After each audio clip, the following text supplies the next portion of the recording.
This is my 2018 Honda Africa Twin Adventure Sports.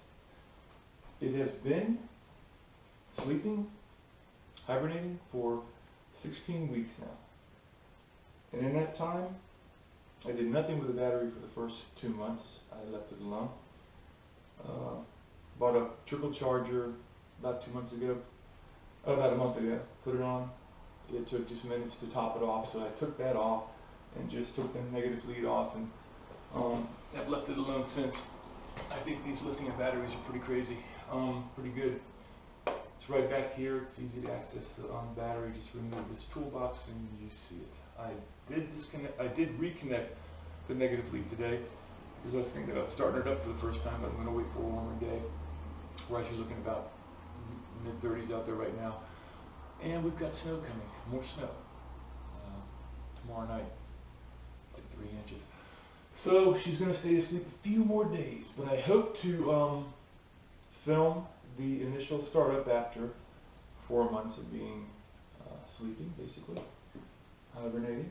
And I don't anticipate any problems at all, but we'll see how that goes. But in the meantime, I thought I'd test the video out, test this new Hero, well, new to me anyway, Hero 3 Plus. It's actually old, but appears to be working fine. And testing the lighting in here as well. Hopefully it's not, hopefully I can shoot at night sometimes as well. But anyway, I thought I'd give it a little tour of the bike, so let's see how that goes.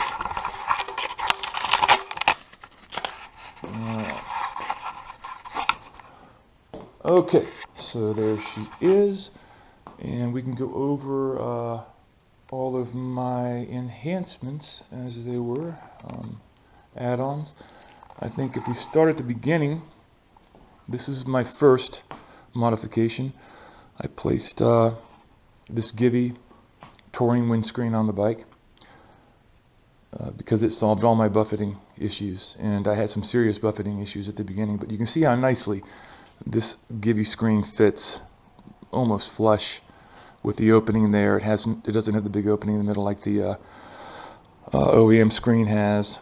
And next after that, probably added this little guy here, the RAM mount, and I added this at the same time, this fork shield at the same time. I got it the same, maybe a day after, but I figured since I had it, why not put it on? It doesn't look bad, it looks kind of nice actually, and it can do nothing but help to protect there, I guess.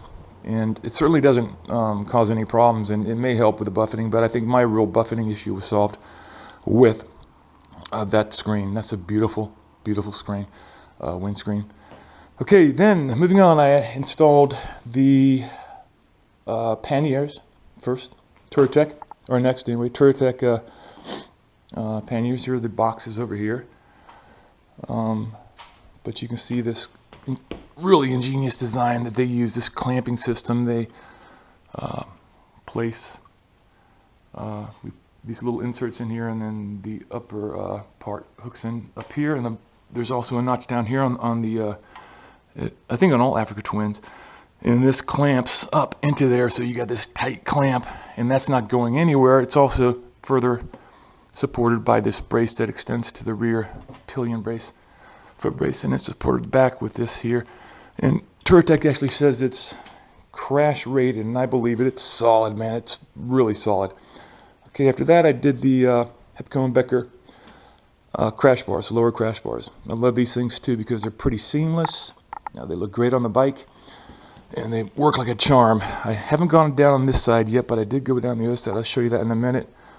But the install was fairly straightforward.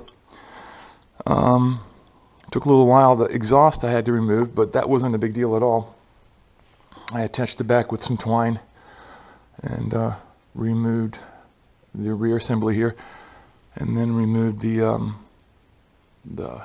headers, and they just dropped right in my hand. I think I had to finagle it through here a bit too, or through here, but it wasn't a big deal at all. Hopefully you can see what I'm showing you here. This is what I'm learning, this camera. Hopefully all this goes well. Let me show you the other side. I did go down twice on this side. Let's see, the lighting's kind of bad. And I scratched this up a little bit, but you can't even see it anymore. I buffed it out, or I sanded it out a little bit, And I used, believe it or not, a Sharpie paint pen.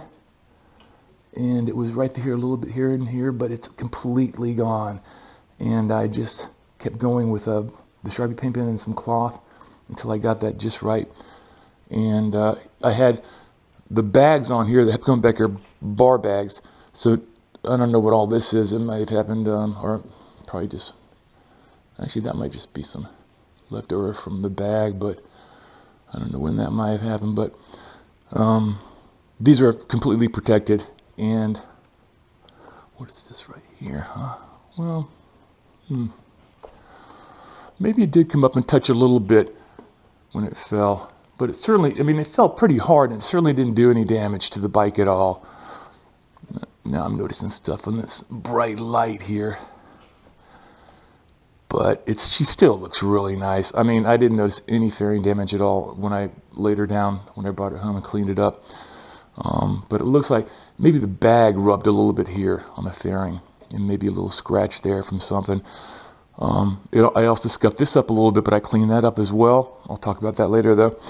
And knocked this guy here a little bit when it came down. Came down just right, and I think this went back, but it all went pretty well. So these guys work. And then I put the Hepcombe-Becker handlebar protection on, and I love this, man. It's so robust. You leave the original OEM shields on, and it fits right over it seamlessly and beautifully. It's, you know, this bit chunky. It's a lot there, but it's some serious protection. You can see how I've also got the riser in. Yeah, I put that in at some point too, so I do have a 20 millimeter riser on this. Turatech. Show you that. And it was a bit difficult finding screws long enough to make this work. But I did finally find them that would work with the Hepcombe-Becker over top of the riser and then into the tree. Finally got that, and that is just phenomenal. It works great, and it feels good when you're riding it too. And I think the Hepcombe-Becker lowers actually make the ride feel better too, because I think they just add a little bit of weight down there at the bottom, because it can be a little top heavy, especially with a full tank. And speaking of full tank, I did fill it up and top it off before my winter storage. And I put a little bit of this, let's see here, pretty sure I added 2.5 ounces of this, you know, stabilizer, because the freaking fuel is all ethanol around here, 10% ethanol, and so that's no good for your engine. So I added a little bit of that. I ran it through, and other than that, she's got a full tank. She's been sitting for 16 weeks, and I'll probably fire her up if it gets warm this weekend maybe, but we'll see. But anyway, that's my bike. I wanted to give everybody a little tour of it, see it in video as well. I know I've shown a lot of pictures on the Africa Twin forum, but no video yet. I thought maybe it'd be cool to see a video, and maybe you guys put up with me while I'm doing this, because basically I'm just testing too how well this works, especially at night with lighting. So I love this bike, man, and I cannot wait to fire it up again. I cannot wait. So let's put this guy back here. I'll do a send off, see how that goes.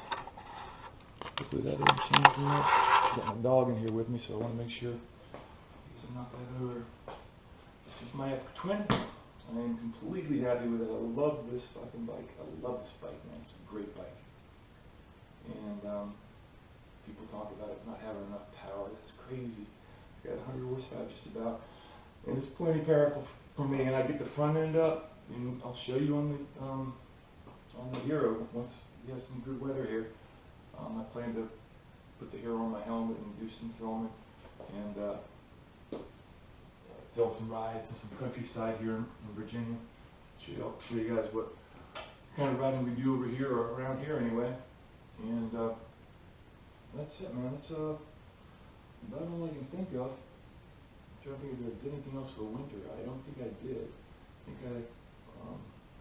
I topped it off, added the stabilizer, ran that through, shut it off, left it alone for 2 months, And then about 2 months in, I bought the trickle charger, and I connected that, and it showed topped off within minutes, so I took that off and just disconnected the negative lead, and left it like that until I connected the lead again today, or yesterday, I think, this morning, but in hopes of hopefully soon taking it for a ride and starting over for the first time. And I'm going to film the first startup after it'll be 16, maybe 17 weeks when I do it, and we'll hopefully listen together what it sounds like and how it behaves. I anticipate no problems, but we'll see how it goes.